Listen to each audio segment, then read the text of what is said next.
I sometimes talk about the differences between natural, native-like real-life Japanese and unnatural, non-native-like textbook Japanese. But some people seem to think that natural, native-like Japanese is inherently rude. I got this comment that says, "Really?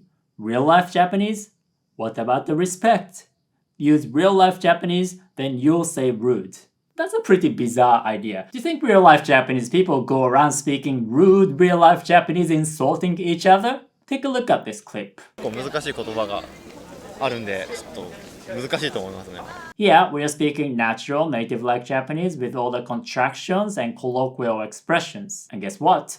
Nobody's rude. We are perfectly polite. So, natural, native-like Japanese is not inherently rude. And by natural, native-like real-life Japanese, I simply mean the kind of Japanese that native Japanese speakers speak to communicate with each other. And of course, it's possible to be rude in real-life Japanese because some people are just rude, or maybe you're angry and you want to sound rude. But generally, Japanese people don't sound very rude. So what makes Japanese rude? To understand this, you need to understand the concept of keigo, or honorific language. You've probably heard des or mas as in 食べます, I eat. This is called keigo. And generally speaking, we use keigo with strangers and people who are older than us. And with friends around our age and with family members, we don't use keigo. For example, これ食べる, I'll eat this.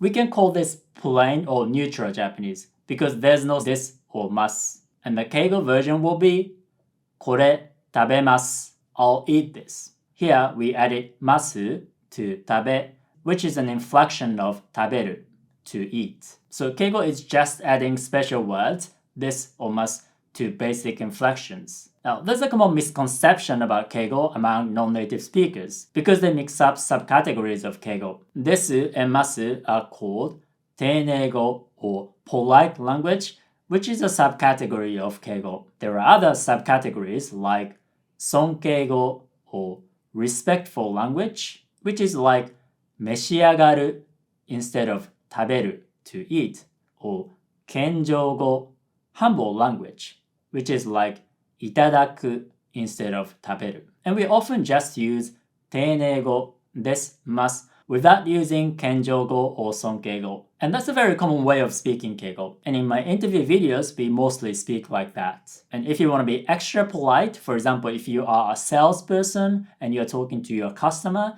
you might use 尊敬語 and 謙譲語 on top of 丁寧語. The government actually has 5 subcategories of keigo, but we often just use 3 subcategories because we want to make our lives simple. So if you don't use keigo when you're supposed to, for example, if you go to a job interview at the bank and you don't use keigo, you probably sound very rude. But with some situations, for example, old people who own local shops, they might not use keigo with their younger customers because they're friendly. So it really depends on the context. So plain Japanese isn't inherently rude. And using keigo all the time isn't a good thing because it can sound very distant or it can make things very awkward. But as a non-native speaker, and if you get to know Japanese people and if you're not sure, you can just ask them if you should continue using keigo. So at this point, you probably know that natural native-like Japanese isn't inherently plain Japanese or keigo.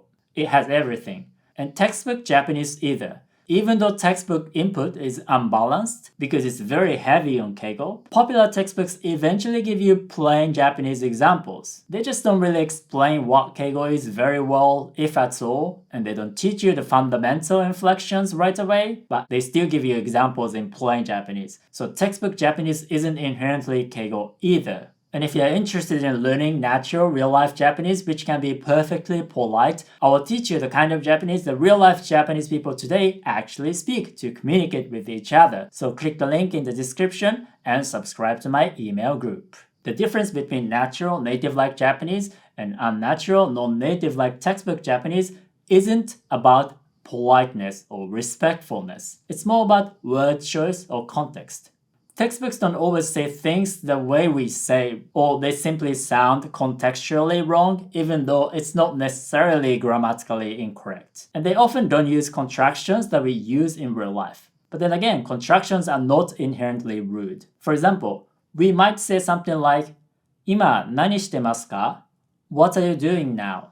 And してます is actually a contraction of teimasu. But it's not rude to use this contraction. We are still using keigo because it has masu. It's just the way we speak in real life. Another example is nde instead of node. They actually use it in this clip. 結構難しい言葉があるんで、ちょっと難しいと思いますね。He said あるんで instead of あるので.